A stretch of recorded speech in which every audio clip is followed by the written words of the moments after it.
Ustaz, perbuatan bid'ah adalah sesuatu yang tidak ada contohnya dari Rasulullah SAW dalam soal ibadah. Kalau soal dunia, tradisi dan sebagainya, apakah boleh? Pertama begini, teman-teman sekalian, tolong lengkapi kalimatnya ya. Tidak setiap yang tidak ada contoh dari Rasul itu disebut bid'ah. Hati-hati. Ya harus tuntas penjelasannya, jangan memberikan celah gitu ya. Ingat, yang disebut bid'ah itu sesuatu yang tidak ada ketentuannya dari Rasul.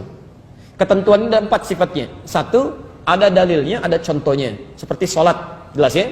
Kedua, ada dalilnya, contohnya sementara, seperti kunut. Okay? Yang ketiga, ada dalilnya, cuma contohnya nggak ada.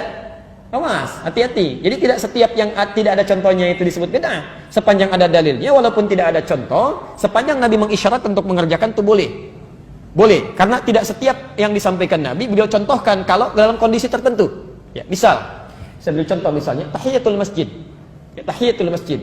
Tayyib. Nabi selama hidupnya itu tidak pernah tahiyatul masjid. Tidak pakai tidak pernah tahiyatul masjid. Dia baik. Kenapa? Karena rumah Nabi di masjid. Jelas ya? Rumah Nabi di masjid. Wa baiti huna, dan rumahku di sini kata Nabi.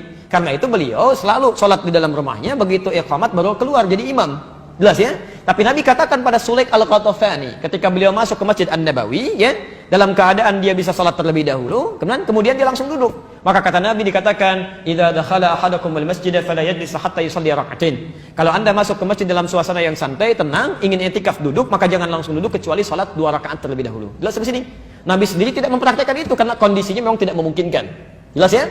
Yang kedua yang lebih dahsyat adalah, maaf, Anda zakat pakai apa? Beras, kan? Uang. Nabi nggak pernah zakat pakai beras. Silakan tunjukkan pada saya. Satu hadis saja yang menunjukkan Nabi pernah zakat pakai beras. Jangankan hadis sahih, di hadis palsu pun nggak akan ada. Anda cari sampai kiamat kurang 2 hari nggak akan ditemukan. Ya, sehari lagi buat berpikir kita untuk apa nyari gitu kan?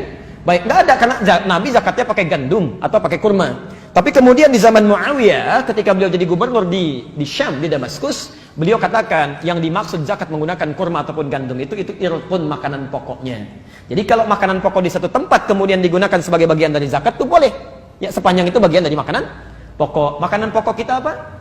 Itu makanan ibu. Ya, makanan saya itu nasi. Beras itu makanan pokok bagi hewan yang bertembolok. Ya, ayam itu makanan pokoknya beras. Tapi nasi sumbernya dari beras, boleh menjadi bagian dari zakatnya. Tapi contoh dari Nabi tidak ada. Jadi tidak setiap yang nggak ada contohnya itu disebut dengan bid'ah. Jelas ya? Kecuali yang keempat, tidak ada dalil, tidak ada contoh. Kemudian dikerjakan itu yang bermasalah. Salat, saya tutup sampai sini karena waktu kita akan masuk adzan asar. Salat takbir sampai bersedekap. An-Nasai nomor hadis 886 sampai 889. Nabi katakan angkat sejajar dengan bahu, Al-Bukhari 715, angkat sejajar dengan daun telinga, An-Nasai 1101, kemudian langsung letakkan telapak tangan yang kanan di punggung yang kiri, letakkan di dada. Ya, taib, bahasanya langsung. Contohnya jelas, dalilnya jelas. Anda melakukan kegiatan misal diangkat tiba-tiba nggak enak kiri dulu, mungkin enaknya kanan dulu, masukkan kanan, angkat tutup begini. Itu yang tidak ada dalilnya, tidak ada contohnya. Jelas ya?